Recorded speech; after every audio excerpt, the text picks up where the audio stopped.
जब से कोरोना दुनिया में फैला है तब से एक ही सवाल लोगों के जहन में कौंध रहा है कि क्या कोरोना चीन की वुहान लैब में बना था? क्या ये वुहान लैब से पनपा और फिर जानवरों से फैला, या फिर चीन कोरोना को लेकर सच छिपा रहा है? क्या चीन कोरोना की आड़ में बायोलॉजिकल वॉर लड़ रहा है? ये कई सवाल हैं जो लॉकडाउन में बैठे आप भी सोच रहे होंगे।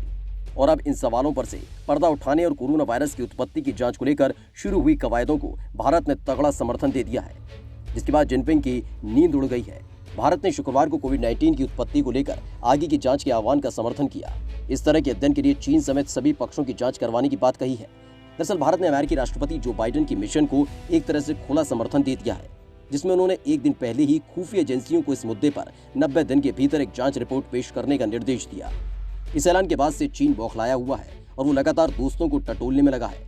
लेकिन इस बीच भारत के ऐलान ने चीन की गर्दन मरोड़ने का काम किया है, क्योंकि कोरोना की आड़ में चीन भारत की लद्दाख सीमा पर डटा हुआ है और कई जगहों पर कब्जा कर चुका है।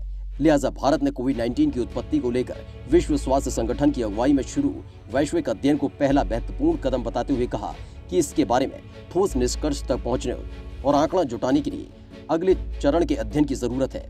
विदेश मंत्रालय के प्रवक्ता अरिंदम बागची ने अपने बयान में कहा कि WHO द्वारा कोविड-19 की उत्पत्ति के बारे में वैश्विक अध्ययन पहला महत्वपूर्ण कदम है।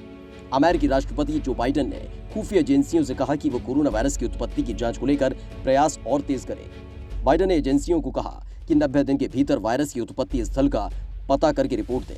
उन्होंने कहा कि कोरोना वायरस किसी संक्रमित पशु के संपर्क में आने से इंसानों में फैला या इसे किसी प्रयोगशाला में बनाया गया।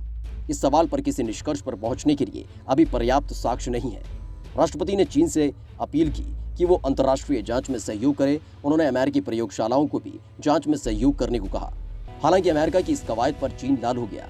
चीन ने गुरुवार को अमेरिका के जो बाइडेन प्रशासन पर कोरोना वायरस के उद्गम की दोबारा जांच कराने की मांग कर अपनी जिम्मेदारी से बचने और राजनीति करने का आरोप लगाया। इस वायरस का सबसे पहले पता चीन में साल 2019 के आखिर में लगा था। चीन के विदेश मंत्रालय के प्रवक्ता झाओ लिजियान ने दैनिक संवाददाता सम्मेलन में कहा कि राष्ट्रपति जो बाइडेन का आदेश दिखाता है कि अमेरिका तथ्यों और सच्चाई की परवाह नहीं करता और न ही उसकी रुचि वैज्ञानिक तरीके से वायरस के उद्गम का पता लगाने में है। पिछले साल मार्च में WHO ने कोविड-19 की उत्पत्ति को लेकर चीन के वैज्ञानिकों के साथ संयुक्त रूप से लिखी गई एक रिपोर्ट जारी की, जिसमें कहा गया था कि इसके किसी प्रयोगशाला में शुरू होने की संभावना बेहद कम है। WHO के विशेषज्ञों द्वारा चीन में महामारी के केंद्र वुहान समेत अन्य स्थानों पर अभियान के संचालन के तौर तरीकों और बीजिंग से पर्याप्त सहयोग की कमी को लेकर अमेरिका और कुछ अन्य देशों ने चिंता जताई है। WHO के महानिदेशक टेड्रोस अधहानोम घेब्रेयेसस ने भी इस पर सहमति व्यक्त की कि वायरस की उत्पत्ति को लेकर आगे और अध्ययन की आवश्यकता है। ग्लोबल स्टडी अमेरिका के लिए जहां खुशी की बात है, तो वहीं चीन के लिए दुख की, क्योंकि अमेरिका भी चाहता है कि कोरोना का सच सामने आए। इस बीच अमेरिकी राष्ट्रपति जो बाइडेन ने देश की खुफिया एजेंसियों से घातक कोविड-19 वैश्विक महामारी के उद्भव का पता लगाने के अपने प्रयासों को और ज्यादा तेज करने और 90 दिनों के भीतर इस पर उन्हें रिपोर्ट सौंपने को कहा। अमेरिका ने WHO से कोरोना वायरस के संबंध में दूसरे चरण का अध्ययन करने की मांग की है।